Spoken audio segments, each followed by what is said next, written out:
সুন্দরবনের জঙ্গলে মধু সংগ্রহ, নদীতে মাছ ধরে জীবিকা নির্বাহ করতেন গোসাবার কালীপদ মণ্ডল।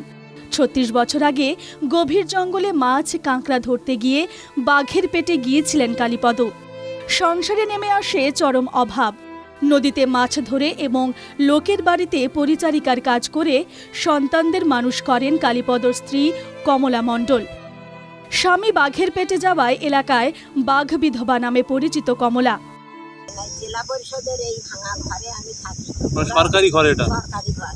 ওরা অনেকবার আইয়েছে, তুমি চলে যাও, তোমার গায়ে পড়বে, নিয়ে যাবো। আমি আমার কোথাও জায়গা নেই বাবা, আমার একটুখানি জায়গা যদি দিতিস তা আমি একটা পুঁজি বইতে সেখানে আমার নিজের ঘর দিতে, আমি সেখানে খাতা।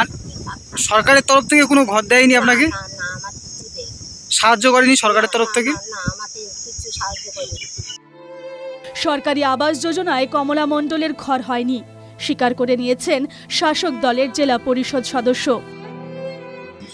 এখন অব্দি আবাস যোজনার একটিও টাকা ঢুকিনি এবং যে কারণে আমরা মানুষকে ঘর দিতে পারিনি। এতৎ সত্ত্বেও আমাদের দলনেত্রী বলেছেন যে 31শে ডিসেম্বর 2024 সালের মধ্যে আবাস যোজনার টাকা ঢুকবে। আমরা তার মধ্যেই ডিসেম্বরের মধ্যেই তাকে আবাস যোজনার ঘর দিতে বদ্ধ করতে এবং যেভাবে ব্যবস্থা করতে পারি। এটা দুর্ভাগ্যজনক, এটা কেবলমাত্র ওয়েস্টবেঙ্গলেই সম্ভব। সেই তৃণমূল নেতাদের কারো দুতলা বাড়ি, কারো তিনতলা বাড়ি, কারো চারতলা বাড়ি, তাদের নাম সেই তালিকাতে ঠাঁই পেয়েছে। কিন্তু এই যে মানুষগুলোর কথা বলছে না, এদের নাম সেখানে ঠাঁই পায় না। এদের অপরাধ, এরা নিজেদের পেটের খাবার জোগাড়ের তাগিদে তারা পার্টির মিটিং মিছিলে যেতে পারে না। একটি ঘরের জন্য করুণ আরতি অসহায় বৃদ্ধার। কমলার আর্জি তার অন্তত একটা নিজের বাড়ি হোক।